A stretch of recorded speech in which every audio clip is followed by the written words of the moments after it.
I am told that Ms. Arrington is in the house. So we will go, not even all that early, but we will go to her now so that we give her as much time as possible to explain the CMMC. And I believe, I think I've already, let's see. I think Bourbon, you were going to introduce Ms. Arrington. Yes. I will turn it over to you first. Okay, Catherine Katie Arrington is currently the Chief Information Security Officer, CISO, to the Assistant Secretary of Defense for Acquisition. In this position, she serves as a central hub and interrogator within the Office of the Under Secretary of Defense for Acquisition and Sustainment, OUSD A&S, to align acquisition cybersecurity.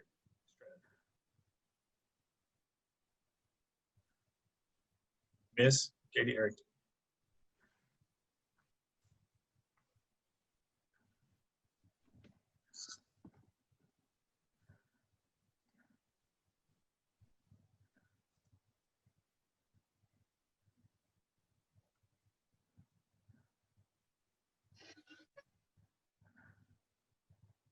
Can you all hear me? Yes.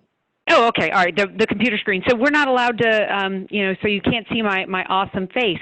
But fun news, I'm no longer the CISO A. I'm CISO A&S, and don't worry about it. It's late breaking news that the department has, because, one of the big reasons that they made the position was the importance of cybersecurity for the DIB, right? That's one thing that we knew was one of the foundational issues that we had in the department was getting the entirety of the DIB, those 300,000 contractors, understanding what cybersecurity was and making a position within the department that there was one point of contact.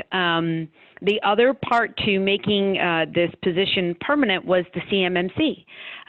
Because this is going to be an enduring capability, we needed a permanent fixture in the Department of Defense to be able to run that. So it's moving forward. I'm now competed for the job, and I am now officially a big grown SES girl in the Department of Defense.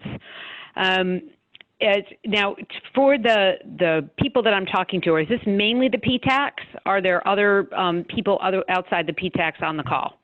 This is the two PTACs that serve Oklahoma, plus businesses from Oklahoma and beyond. There's some DC area businesses and various other states.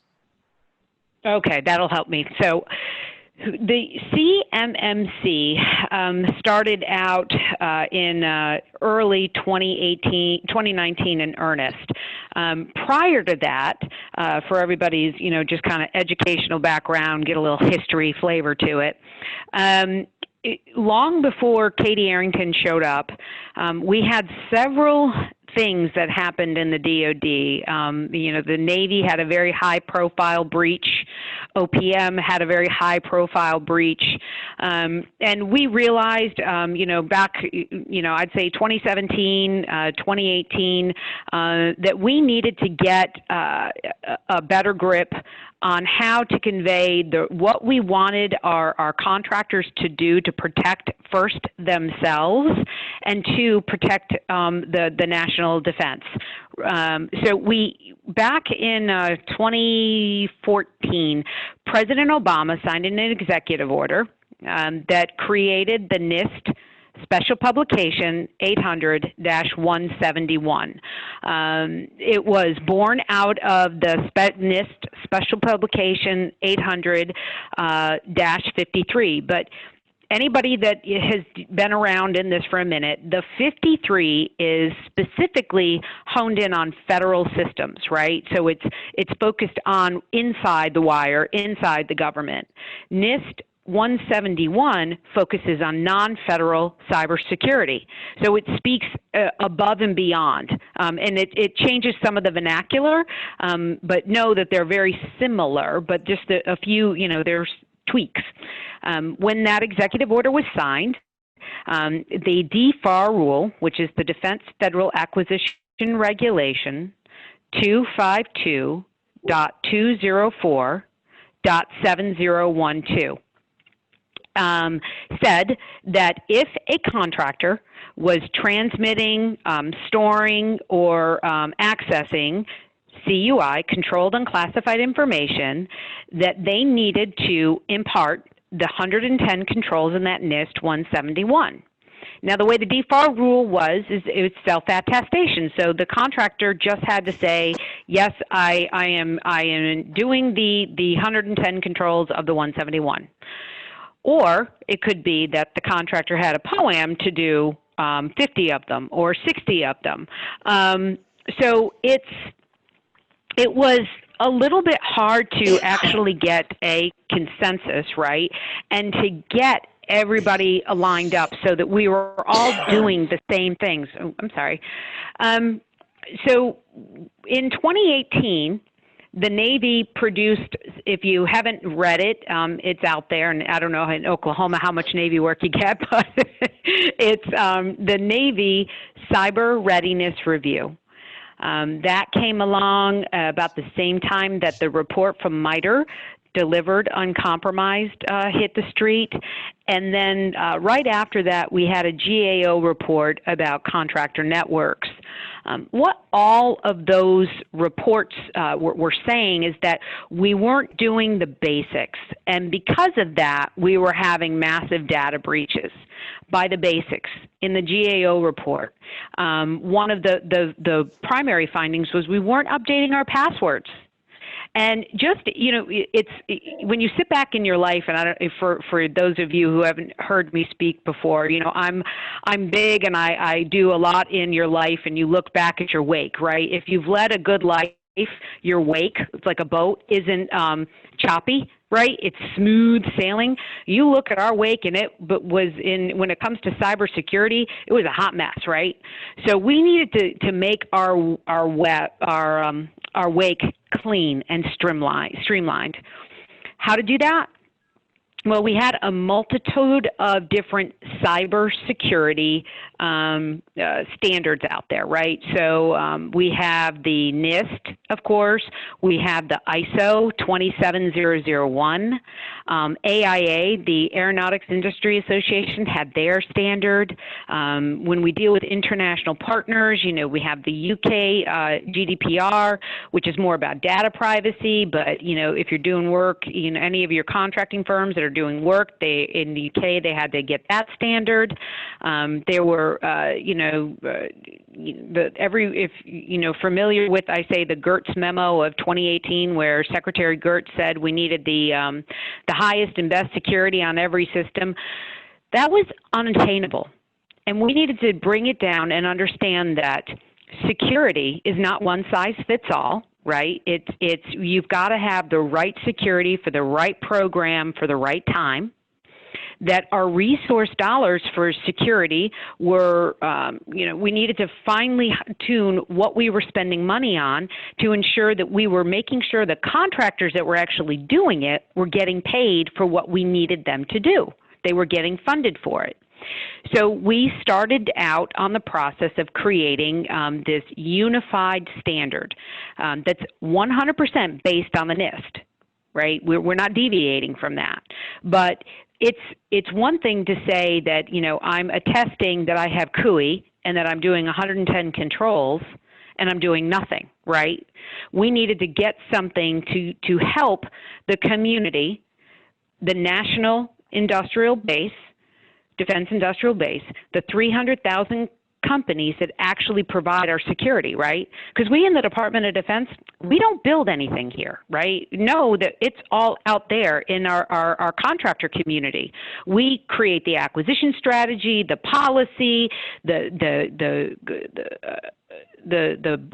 purchase, the actual procurement. We determine what kind of weapons we need, but we don't build any of it. That's up to you guys. And without you guys, right, there's no me, right? I've said often this isn't a you or a me thing, it's a we thing. So either we got our collective together, or we were as as weak as our weakest link. So we took all of these standards, the initial CMMC, Cybersecurity Maturity Model Certification, version .04, had over 460 different controls in it. It had 5 levels of maturity, and what we did was we took all of those standards and we did an overlay, right? So what NIST 53 was saying was very similar to what NIST 171 was saying, and the ISO 27001 was saying. But it was like the Tower of Babel, right? We were all saying the same thing in a different dialect. So the first iteration, the version 4.0, was released in, I want to say, September 2019.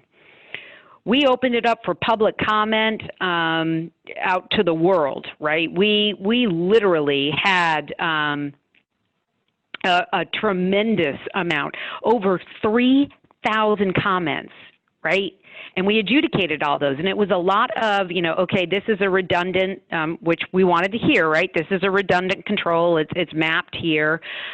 This juice isn't worth the squeeze, right? We were looking for the companies who are doing security every day to come and tell us, inside the department and other federal agencies and academia, what works and doesn't work. What helps create security and what doesn't help create security. And we did several iterations, and we delivered in January 2020 the CMMC version 1.0. And then right after that, at the end of January, early February, we did version 1.2 that had some admin cleanups to do them. We put that out publicly, so anybody out there can go and access what the model looks like today. Now, the process of the CMMC is that we had an industry day back in the fall of 2019, pre-COVID, back when we all saw each other in person, and told the industry that we were looking for a nonprofit to turn the model over to, and that they could train the third-party auditors to go out, because each company would need to get their own audit. We were doing this in the department with the DIBCAC program, DIBCAC, D-I-B-C-A-C. That's run out of DCMA, and they were doing assessments of companies' compliance to the NIST 171 and giving them a score. But that really wasn't scalable, right? They've done, I think, 70 assessments in 2 years. We have 300,000 companies, so we needed to do something that would be scalable. So we said, all right, we need a nonprofit to come together so we can turn this model over. They then, in turn, will train the trainers, right? And we can make this scalable and get these licensed auditors out there and to start the audit process. That we had that our industry day, and what is now known as the CMMC AB accreditation body stood up, totally out of industry. We had nothing to do with it in the department. They have organized. They created a charter, a mission, an election process. They elected board members. They've been working with the DoD with a memorandum of understanding, and most recently with a no-cost contract for 5 years so that we can stand up this training program. They've opened up the registration. They're doing as the news media has been pressing out, we've been doing pathfinders. We've been doing a great deal to get ready, but they're getting ready to start the classes to train the first 60 individual or C3PAOs, which are cyber third-party auditing organizations, to go through the training to get the background checks so that they can actually start doing the audits on the companies. And that is going to be a private relationship, a business relationship between the company and the auditor. Along with all of this, to make it an enduring capability, we needed to update the Dfar Rule 7012. So right now, the Dfar Rule says that the company, if they're touching CUI, must attest to doing the controls of the 171. What it will say, as we are getting ready to enter into the public comment period on this rule change, is that the CMMC will take the place of that particular clause, and that the level of the CMMC required in the contract, at the time of contract award, the contractor must have that certification level. It also states in that rule that we have 5 years to implement through all of DoD, so we're not turning a light switch on in November of 2020 and saying, okay, every contract has to have CMMC in it. Nor are we saying that that there wouldn't be different levels within a contract. And what I mean by that is the flow down of CUI has been one of the biggest problems we've had, right? That people, primes, PMs, didn't really mark data appropriately, and they were flowing it down to subs who had no business to be receiving that information. It wasn't a part of their contract. They weren't set up to do it. They never understood the Dfar, that Dfar clause 7012, and that's how the adversary has been getting at us, right? The weakest link in the supply chain.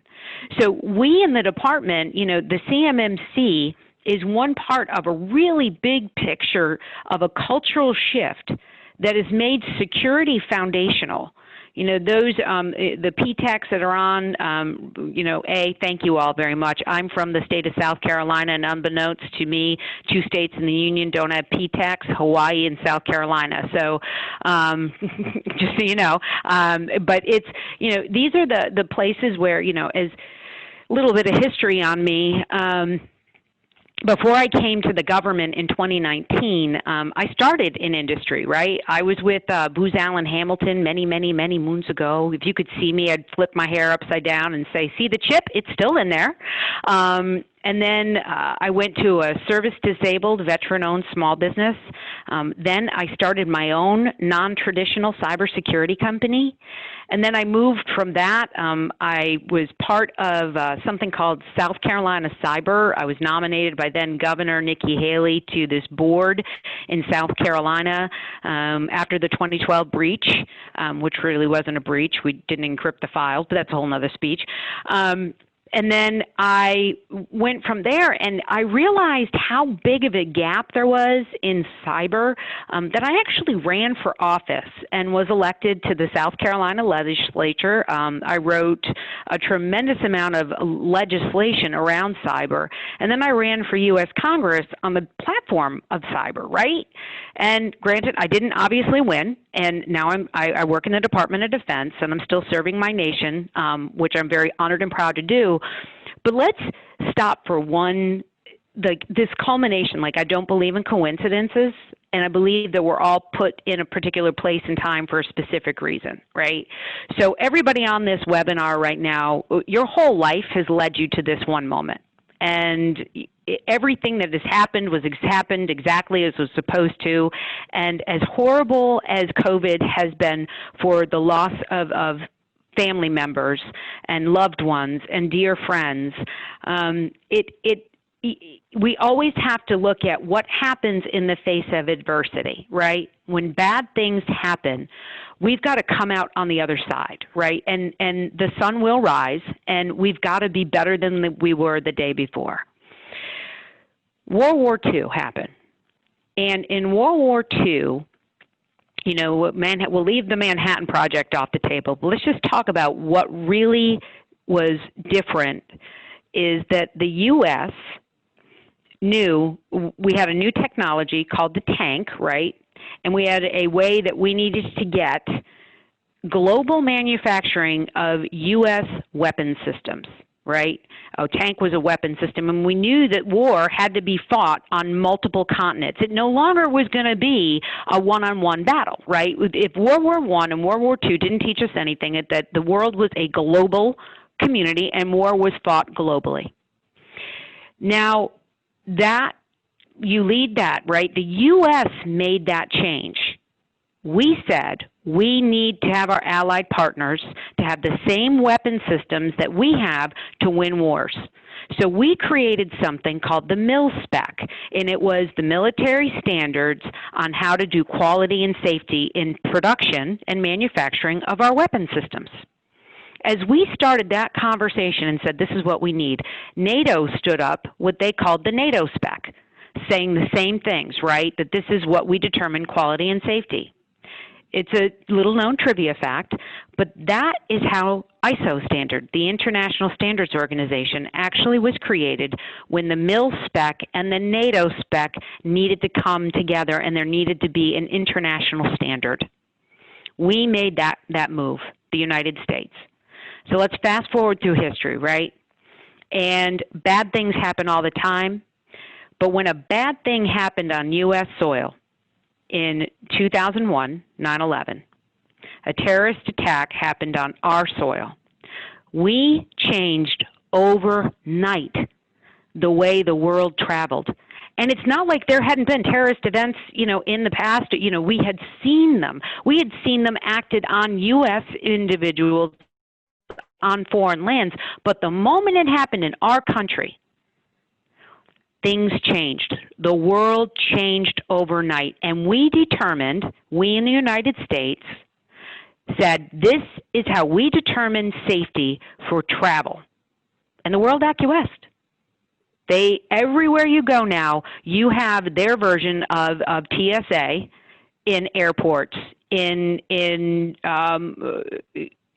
train stations. Because we said this is important to us. COVID did something for us that, I don't think there's ever been a particular event that has changed the human experience more rapidly than this pandemic. It took us from a global community that we're moving every day to literally the globe standing still for a month. And the only thing that interconnected us that you could rely on was cyber. Family members, their last parting moments with their loved one on this planet were capable with cyber, right? FaceTime and the fact that they could, video conference in. Children continued their education through what? Cyber, right? We were able to continue working through cyber. We moved from having to go see a doctor to telehealth. Literally, overnight, the world changed. And you know who's leading the effort on this, yet again, is us, right? The U.S. When I say nothing happens by chance, the CMMC started a long time before COVID, right? But my gosh, in COVID, it really makes people understand why basic cyber hygiene is so critical. Because every aspect of your life, and in the beginning of my speeches back in 2019, I say this now and I kind of laugh. It's, the world is a much more serious place, but you still got to find the humor. When I started talking, the first time I spoke about the CMMC, I went and spoke to a university. And beautiful minds, right? Young, beautiful minds sitting in front of me. And I said, so tell me one thing in your life that doesn't have cyber. And this kid, sit in the front row, that guy that we all had in class, right? He knows all the answers. He goes, oh, an apple. And I said, an apple. I said, well, how'd the apple get to you? And he goes, well, I bought it at the store. I said, did you use an ATM card? How do you think the apple got there? Do you think that it was done through a computer logistics program? Do you think that UPC code wasn't generated? Everything has cyber to it. And the kid's like, I hadn't thought about that. I'm like, yeah, the payroll, think about it, everything, right? And then one person in the back said, love. And I said, well, I've met my third husband on eHarmony. So that algorithm's totally out. And it literally, that's how important cyber is to each one of us, right? And here we are, COVID and the CMMC. And what the CMMC is based on is giving critical thinking to cybersecurity. And knowing, like any, critical thinking is a building up a process to get to your result. So we had to have, where we wanted to be, right? The strategic goal was to have everybody as secure as possible to protect the national interest. And how do you get there? The crawl, the walk, the run. So CMMC level 1 is equal to the FAR clause, and I can never remember that one off the top of my head because I'm actually doing this all off the top of my head. I want to say it's 52-204-21, but it's 17 controls that are for basic cyber hygiene. They're no-cost controls. So if we were doing the basics, right, if we were changing the passwords on our devices as required and suggested for best practices, the adversary wouldn't have, it would buy down the risk significantly if they get them in. What did the GAO report show and delivered uncompromised, and the Navy Cyber Readiness Review, when I talked about those earlier? One of the biggest violations we had, people not updating their passwords. Passwords being password, or password admin, or password null. We need to just do the basic things, right? And as COVID was starting, this one floored me. So I am on Facebook, right? I can admit it. I'm a Facebooker. That's how I keep track of all the grandchildren and what they're doing every day. And as COVID was starting and people were at home, the first few days, there was this Facebook post going around. Now that we're at home with COVID, let's remember good times. What street did you grow up on? What's your favorite color? What was your nickname? Ladies and gentlemen, that was not generated by a really bored person in the United States. That was your adversary going on Facebook and asking you the key things that they should put into a password-breaking software to get at your systems faster. And people were doing it. It blew my mind. What do most people base their passwords on? And here we are on this social media platform telling everybody. My second thing, first rule of Fight Club, don't talk about Fight Club. I go out of my mind when I look at a LinkedIn profile and I see somebody list their clearance levels and what platform specific they're certified on. Oh my Lord, are you trying to give the adversary a direct dial to where the most susceptible people are? We have to be able to stop and think about why we need cyber, right? Why do we need two-factor authentication? That should be the first question. Why would I want two-factor authentication? Why is it required?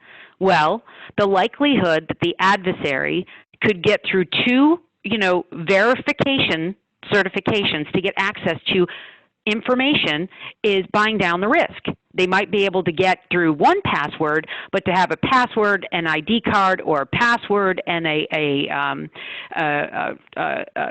key or a token or a fingerprint scan, it's to buy down the risk of people who shouldn't see a system or information getting access to it. We need to start thinking like that, right? That's what the CMMC is. So level 1 are 17 virtual no-cost controls that create good cyber hygiene. Level 2, this is where the PTACs are really going to get into play, right? So our goal with the CMMC AB is to get at least one member from every PTAC through the training at the AB. Not to provide audits, but to provide advice, counseling, and guidance to the small businesses on how to get prepared to be audited, right? So you look at level 1, 17 no-cost controls. For a company to go from level 1 to level 3, which is the instantiation of that NIST 171, and right now we added 20 additional controls, That's a big leap from 17 to 130 controls. That's a big leap for anybody to make. CMMC level 2 is really where we see the PTACs coming into play, right? So you're going to have a company that's, basically doing, somewhat innocuous work, not that it's not important, but it's not classified, landscapers, service providers that don't touch any CUI, right? They're coming in, they provide an essential capability to to the Department of Defense, but they're not touching classified information. Well, once we get, those are the level 1s. Once we get them into the system, we want them to organically grow and mature and become a larger footprint within our ecosystem, right? So where CMMC level 2 is, it's that crawl to walk. And that's where small businesses specifically need to think, okay, how do I want to be at level 3? Do I want it to be organic? Do I want it to be, am I going to hire internally to do this and build that into my business plan and look to resource it? Or am I going to outsource this? Am I going to look for cybersecurity as a service products to fill that gap, whether it be a cloud service provider or going out to a third party to say, okay, I want you to be able to provide this capability to me? That's where the PTACs and really need to get involved and help those small businesses think about that, right? It's how do you want to see yourself in 5 years, in 10 years? Where do you want to go? And let's help you get to the right path to go there versus, giving some technical assistance. Okay, so you want to be bidding on this work that says it's CMMC level 3. With what you've looked at, with the model that's currently out there, you're really only doing 57 of the controls that you're going to need to do to get level 3. How do you want to go down that road? We have ideas. Here are some suggestions. You could go this route. You could try this route. These are different ways you can achieve this.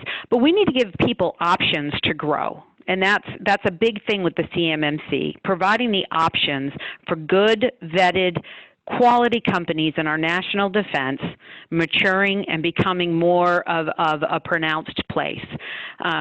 Level 3 is, when you're, if you were to look at level 1, it's, you've got to have basic cyber hygiene.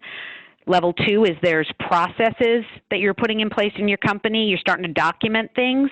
Level 3 is when policy dictates it because you're actually touching CUI. And level 4 and 5 are definitely the most highest and best security. Very expensive, very detailed. If you were to look at the whole of the Department of Defense, our ecosystem, those 300,000 companies, about 270,000 of them will only ever need level 1 certification. You'd have, around about 20 to 25,000 that would need level 3. And then less than 10,000 companies in the entire country would ever need level 4 or 5. They're very specialized. It's when you have to have your own 24-hour, 7-day-a-week security operations center, or you're touching and working on work that you have to create a completely standalone air-gapped network, but capability. So think about it that way, right? Most companies only need level 1. It's going to be very low cost to get level 1 certification. But out of all of that, I think the best part of the CMMC is that when we first did that executive order in 2014 and they put that Dfar rule in, no one really taught industry how to build that into their rate, right? It just kind of happened. With the CMMC, because we're going through a rule change, we had to go to OMB, OIRA, and do a very in-depth cost analysis. And for the PTACs and for the small businesses listening, this is really to your benefit. So today, if small business A was to go bid on work that required, they attest to the NIST 171, the 110 controls. And company A attests that they're doing 50 of the controls. They have 60 of them on a POAM. They're going to get better. But they check in the bid, they're technically acceptable because they're attesting to the 171. They're acknowledging that they are responsible to do it. When they impart it, that's not the question. Are you aware? Are you doing it? Yes, but I've got a POAM. Company A. Their rate is $100 because they're only doing 50 controls. Company B comes in, same capability, same small business, same past performance, and they as well have to make the attestment, but they're actually doing 105 of the controls. And they're attesting the same technically acceptable, right? And their rates are $200 an hour. When the core comes to the evaluation, are they both technically acceptable? Yup. What happens in contracting? Lowest price technically acceptable, right? So what the CMMC does is says, no. It's a go, no-go decision. Will not award unless you have the certification required. And oh, by the way, we're making security an allowable cost. We're actually saying your rates are too low. If you're saying that you're doing these 110 controls, your rate should be here. We're going to put cost realism in because that's one of the things, right? We don't want small businesses to go away. We don't want to frighten them out of working with the DoD, but we need them to understand what is at risk for themselves and for the national interest, right? Because as I discussed, the weakest link is where the adversary is going. You look at all the major breaches that have happened. They haven't come in at the highest pinnacle of security. They always come into the weakest link in the supply chain, the guy that doesn't think that the adversary's watching, right? Who thought in the Target breach, right? The HVAC company, do you think for a minute they thought they were targeted? For a minute, they're putting in the AC units. The adversary has been building a huge repertoire of information on us over the past 20 years. We turned a blind eye to China in the fact that, why would they do anything bad? Meanwhile, back at the ranch, they have been infiltrating our networks and doing what I say is the most egregious thing that I have in all of the documentation that I've seen, and let me tell you, I've seen a lot. The low and slow pull of our adversaries over years, they have been able to basically recreate our networks. They can pinpoint who's a person of interest. They can hit you with ransomware. They know because they're low frequency, right? They've been sitting there just sucking up the information. And we've been just kind of like, oh, I do landscaping here in Oklahoma at the base. I'm not important. Well, how do you bid that work? They send you a PDF, an AutoCAD of the base to know how much lawn you have to mow, right? So you, small, lawn mowing firm, landscaping, you have the AutoCAD of the base. You know where the utilities are laid out. You know where the security guard shacks are laid out. You know where the power comes in, the critical infrastructure. Oh, yeah, they're very interested in you because you inadvertently you have no cyber certification requirements in your contracts. So you're getting this information. You're storing it on the same laptop your kid go home at night and doing their schoolwork on. The adversary knows this. They've known it for a long time. And we now have to get into where, why this has all come to a head, right? You think about all the things that the adversary is doing to our country right now, right? Trust but verify. Do you really believe all that you see on Twitter? All the social media posts, all that stuff? Do you really believe that to be American? Or is that your adversary having some fun with you? And I just go back to that whole, Facebook post of COVID started. Tell me all the great things about you. Pass it along to your friends. The adversary's working every day. And as small of a business as you think that you are, which you're not, you're all critical. Every single one of you is essential to the national defense. We don't function without you. It's not a me thing. It's not an I or a you, it's a we thing. We are the national defense. The Department of Defense can't execute contracts if we don't have contractors to do the work. Contractors, you can't do the work without the Department of Defense giving you the work. We got to work together. And the CMMC is one of the many tools, as we move forward. It's supply chain awareness. It's, understanding how vulnerable we are within our supply chain for sources and material. COVID, like I mentioned before about the cyber thing, it's made us aware of the critical dependencies we've put outside of the United States, and we have put out of mind, cyber, out of sight, out of mind. Yeah, I worry about, my banking information. How many of you remember your first cellular device? Your first flip phone. Mine was a Razor. It was awesome. I loved my Razor. Pink. I put the little Swarovski crystals on it. And I remember the first app that came out on my, then I believe I had a BlackBerry. And I didn't think when I said, do you approve to give your data? Oh my gosh. We didn't have critical thinking, right? So I'm going to be 50 years old here soon, and I remember walking into my high school library to write a book report. Now, I went to high school in upstate New York, so you figure 86, 87, 85. I walk in, and I need to write a book report. I learned critical thinking, right, about that by how much time did I need to put to research, right? I needed to know about the Dewey Decimal System. Remember the Dewey Decimal System? You walk in the library, how do you look things up? I then had to go and get the encyclopedia, many of which Lincoln still was president, had to go back and verify the copyrights and when they were actually written to validate the data was the most recent, right? I had to think about how I wanted to present my narrative. We learned critical thinking. What happened in my generation, right, is we missed a beat on critical thinking with cybersecurity.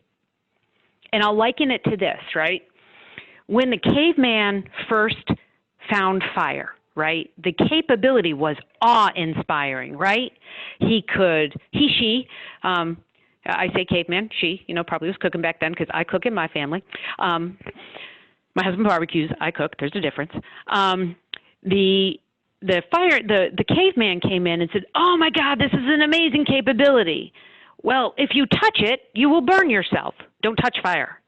And then the caveman learned, oh, if you put it to wood, it'll grow. But if you put it to wood on a shelter, you will burn your shelter down, right? We had to learn the risk behaviors around the capability and able to harness it to do what we needed it to do. We're learning that about cyber. We're learning that it's the greatest tool that we have. We go to the, you can't see me, but I would be holding my phone and say, I call it the magic stones. The computers or your phones, the magic stones, they give you every answer to every question in the history of mankind that we have ever asked. You can have it in a second. The problem is you don't understand the risk associated with asking the question, right? Because you're asking the question, somebody's out there listening, why are you asking that question? Why is that person thinking that? So we've got to put the critical thinking in, and that's one step of the CMMC. Making it a universal standard is, first let's start with the national. If you haven't gone and read the National Cyber Solarium Report, download it. National Cyber Solarium Report. It was issued to be started in the NDAA 2019. The report was published in March of this year, and in it, it has 6 sections, 6 pillars, right? You go to pillar number 4, and the first things it talks about is a National Cyber Certification Program. The National Cyber Certification Program should be based on the DoD. If you read section 4.4.3 of that report, it says the National Cyber Certification Program should be based on the good work done at the DoD with the CMMC, and that we shouldn't duplicate effort. We should join in the goodness. And then you know what the next section says? 4.4.4, this is the one that made me go, to amend Sarbanes-Oxley to include cybersecurity ratings and reporting. Now, why is that? Here's my last analogy of the day, and then if I'll stop talking if people want to ask me questions, because I am seeing the comments on my screen. Back in the day when we first started to develop cars, right? You'd go, you'd buy one. There were no rules, right? You just buy a car and you could drive it. You know, 8-year-olds were driving cars. It was just got behind the wheel, you learned how to drive it, and off you went. It wasn't until we realized that we all had a vested stake in building roads to make it easier, right? We started building roads in communities and across the nation, that we had a vested interest on how we drove on those roads. So states came up and said, well, what we need to do is we need to educate people about the risks of driving, preventative measures, much like fire, right? Think about it, you got to learn the rules of fire. You need to learn the rules of the road. And they created a test to determine your aptitude of understanding the risk and how to mitigate it, right? Why do we have stop signs? So that we don't drive through cross sections and hit each other. Okay, do you observe a stop sign? What do you do when you see a stop sign? It's so that we can buy down the risk of hitting each other. We take a test to determine the aptitude, the capability of an individual to know how to reduce the risk in the rules of the road. And how do we track the ongoing knowledge base of that individual? Your insurance rate. If you don't follow the risk reduction measures in place by stopping at stop signs and you run a stop sign, what happens? You hit someone and your insurance rates go up. That is where I see this in the state, 10 years from now. I think everybody has cybersecurity insurance. I think one of the things that creates the adjudication baseline, the rates for the states are your CMMC rating, right? So you're getting rated once every 3 years on your understanding of the risk driving on the information highway. And if you do the right things, right, you're doing two-factor authentication, you're updating your passwords, and bad things happen because the adversary is a new TTP, you're not going to be liable. But they'll go back and say, well, you got hit because you're not updating your passwords, and you were cited in your audit that you weren't doing that, and you're not liable. So we're losing $600 billion, that's $billion a year, in IP loss, data rights loss, straight up cyber espionage, and ransomware. $600 billion. The Department of Defense budget is $750 billion. We are losing every year in the United States almost the equal of the Department of Defense budget to sloppy hygiene in cyber. So do we think that the CMMC is going to be it is a huge loss, Angie. No idea, it's huge. But it's when we understand that, an ounce of prevention is worth a pound of regret, right? So if we institute the CMMC and we say, yes, you're going to have to get audited, and yes, there's going to be some cost on the upfront, and we're going to pay you back for it in your rates, right? We're not going to ask you anything that we don't think you need to be doing. It's going to buy down that loss, right? That's the goal of this. If I spend $100 million to buy down the risk of losing $600 billion, I would say that's a damn good investment. Right now, we're doing nothing. So something is better than nothing. And I'm a huge, I will say, a patriot. I love this country, as crazy as she is sometimes. And it's the best country in the world that has ever been. People do not wait in the lines to go to Russia. People don't wait in lines to go to China. People don't go into lottery systems or leave their family members on a raft going from Cuba to Miami. They do it to come here, right? They come to the greatest country in the world. Do we have our problems? Absolutely. We will always have problems. I hope that we stop acting like Rome, right, and we don't fall, that we realize that we have to band together and be a nation, right? We've got to find the goodness in each other. And we work, but right now, we have the best place. And imitation is sincerest form of flattery. My mother has always told me that, and my mom passed away several years ago, but she left me two things. A, people only put down what they fear, and if you've done what you did, you're going to get what you got. So why do countries like China put us down all the time? They fear us. Why? Where does their innovation come from? The F-35 is the greatest example of a country imitating us, our work, is China imitating the F-35 with the J-22. They didn't develop that. They didn't create it. They stole it from you and me, and they built on top of it. And I don't know about you, but I'm tired of them stealing my stuff. Back in the day, it must have been 1998, dear Lord. I was a military wife stationed at Fort Lewis, Washington. I worked in Gig Harbor, Washington, at a company called Travel Chair Company. And Larry Peterson owned Travel Chair Company. And I answered an ad in the paper to go work for Larry, right? He wanted a salesperson. I went in and applied. Now, Larry owned the very first patent on the collapsible camping chair. So all of those chairs you see out now, Larry Peterson owned the very first patent, 1998. And we were selling those bad boys. I worked in Advertising Specialty Institute, and companies were like screen printing on them, and we were selling them like hotcakes. And we exceeded our production in Gig Harbor, Washington, and Larry's like, we got to go to China. We got to expand, right? So lo and behold, I picked up with Larry. We went over to China. We worked through getting 3 factories set up. They signed all kinds of documentation, right? NDAs, all that stuff, and we gave them the blueprints. It wasn't 6 months later, 6 months, I walked into a big mart store, won't say the name, and there was a big cardboard box, 1998 camping chairs.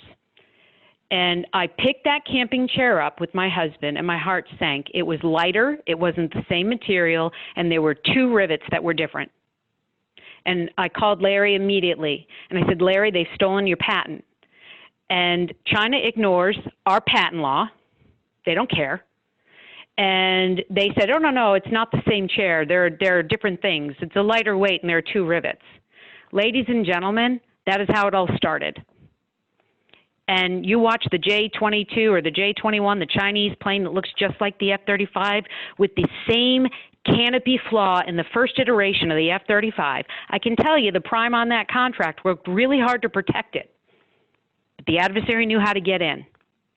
From the camping chair to hypersonic, I want them to have to figure it out on their own and not build on top of my tax dollars, my blood, sweat, and tears, and the innovation that has made this country the greatest country that has ever been. So we got to gear up. We got to band together. We got to do the right things. We got to have basic cyber hygiene in everything that we do in life, as we are definitely seeing this evolution to cyber is everything, right?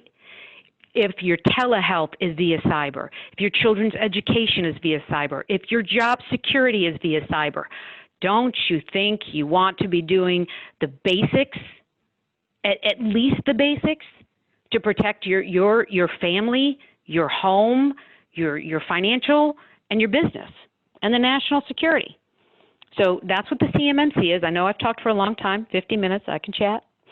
But it's really that important. And none of you on this webinar right now are not important. You are all a critical, important piece to the national defense. Like I said, we don't exist without you. So if we don't have you as protected as you can be, we're at a loss. And, you know, our adversary wants us to fail. Russia, China, Iran, North Korea, you name them. They don't want us to be successful. And the easiest way to read The Art of War, the easiest way is to destroy from within. And we have to understand that. The adversary, it's a lot easier for the adversary to have democracy fall and capital markets fall to make it seem like a natural progression. That company just went out of business because they had poor quality in their manufacturing. Was it really? Or did somebody get in and screw with the AutoCAD and the specs, and they were building the product on the capability that they had in front of them, but the adversary had duped it? Is it easier to say that, you know, and I will say this now, is there this total breakdown of our supply chain, or is it our adversary? We have to get better. And we have to realize that we as a nation all have a vested stake in our security. And you are, you know, the 6 degrees of Kevin Bacon, right? We all remember that game? Yeah. Cyber is less than 6 degrees. Think about how many people are on the Zoom right now. We are all directly connected to each other. How many Zoom calls have you been in any given day since the pandemic? So with that, we're here to help. I know you guys gave my email out, my LinkedIn, any other questions that you have for me. I know I have just a few minutes left with you, but it's so critically important for you to understand how you know, the PTACs are definitely going to be you know, the Lego building block of success, as we absolutely need you guys to be, you know, get, you know, acknowledged on what the CMMC is, sending at least one member to the AB training, which is online, right? That we did figure that one out, but it's Mike, you call that recruitment office. We've got to remember, right? We are the best nation on the planet. Granted, we are befuddled with problems, but my God, look at what we have done. Look at where we put a man on the moon. When the world needs a problem solved, they ask us, help us. Technology, innovation, you know, how to treat the human being and basic human rights, they all come out of this country. And they have for many, many years, hundreds of years. It's because we're the best. But to make that, maintain that, and what I get up every morning to do, and I pray that you do as well. I want to leave this world a notch better than when I found it, and I want to ensure that my children's children's children have the same opportunity as I did.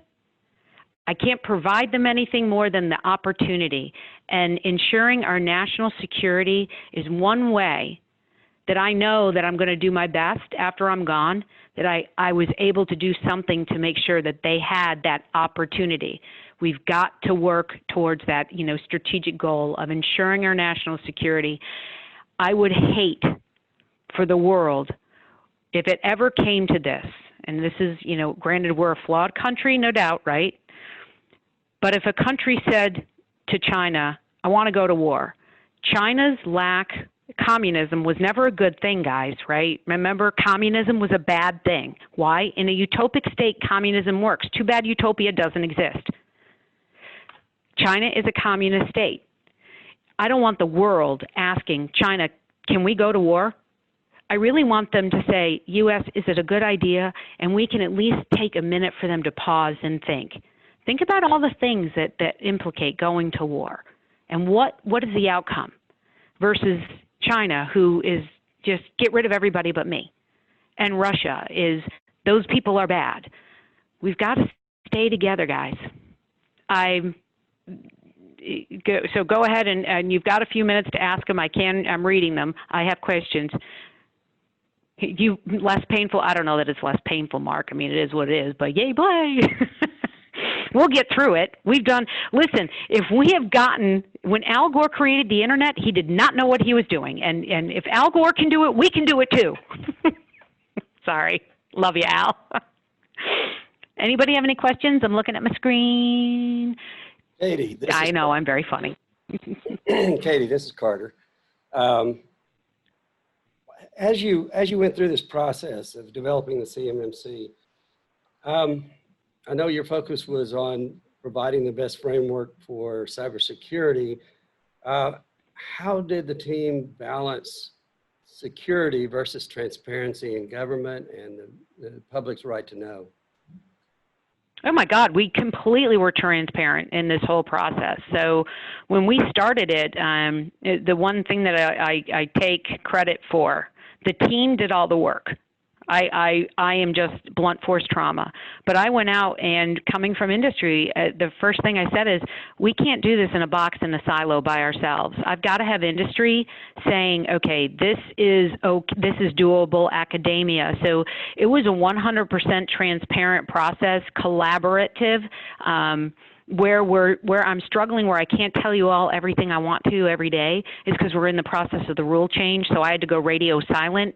As soon as it goes open for public comment, I can talk again about, how much we figured the cost to be, right? So one of the things to build those models, I went out to industry and said, okay, what are you really paying to impart the NIST 171? And a lot of companies had to say, well, we're not. I'm like, well, let's figure it out, right? It's one of those things, and this should be a transparent process. Where I struggle, right, and industry still, I don't want companies to put their level of certification on their website, although I understand it's a sales tool, it's a marketing tool. But what I don't want them to do is like tell China or Russia or North Korea, listen, these guys are only doing 17 controls. These pathways to these other controls are completely open, so go ahead and hit them there. So it's how transparent can you be and still be secure? I'm still struggling with that one. I say, first rule of Fight Club is don't talk about Fight Club. I want to buy down the risk and buy up the uncertainty. I don't want to make it easy for the adversary. But that's like when I was talking about in the beginning with the LinkedIn, right? When you tell on your LinkedIn profile your clearance level and what platforms you're certified on, the adversary pretty much knows if you're working on a secure program that they're interested in, and they're going to start profiling you. They're going to start looking at your Facebook. They're going to start looking at your Twitter. You're telling them, I'm a high interest target. So it's how much transparency do you give versus the security, right? Will PTACs be trained right along with the C3PAOs? You betcha. The one thing that we're doing with this first class is that it's non-attributional as we work the kinks out, because we know this isn't a perfect process, right? But right after that, we absolutely are inviting the PTACs. We have changed, not we, the AB and us, changed significantly the training program from when it originally was conceived, right? It was in person. COVID has made it virtual. So now we can definitely do a lot more training, right? The testing, the certifications, the backgrounds, different, the background checks, but we absolutely have moved light years ahead of that. But the PTACs, from when I've started this conversation and the Small Business Administration outreach offices, both of you are essential to this being successful. When the PTACs are educated on the particulars, there's nobody better to help the technical assistance side, because you're all people that have been there, done that, right? That's the beauty of it, right? It's one thing to have somebody come in who's never worked in industry or never owned a business or never had any experience to come in and tell you what you're doing if that's wrong. When you have people who actually understand it, it makes a lot of sense. So we're very much looking forward to the partnership with the PTACs. Ben core will continue to be a core. Getting that right was the first, one of the big Lego pieces we've had. Any other questions? Excellent, thanks. Others? Can you say that report again? You were talking about the National Cyber Solarium report, and it's Solarium, it's SOLARIUM, National Cyber Solarium report. It was generated in March. It was chaired bipartisan. If you've heard on the national news about the presidential cyber czar, they're saying that they want to have one person that's a cabinet level over all cybersecurity in government. That came out of that report as well. So it's a good read. It's a very good read. And it really shows how interconnected we are. But it is 11 o'clock, and I do have to get on to another call. So I thank you for the opportunity. you guys, anytime I can, you know, be of service. I hope the weather is well. You are all safe in Oklahoma and around the world. One thing I've been saying through COVID is please stay positive and test negative. And remember, we're all in this together, and to be as kind as you can be to your fellow man. There you go. Thank you. You all take care, and thank you for having me today. Bye. Thank you so much, Katie. That was great. And I think that we all have our homework to do on CMMC to get trained up and ready for the contract clauses that are going to be appearing before we know it.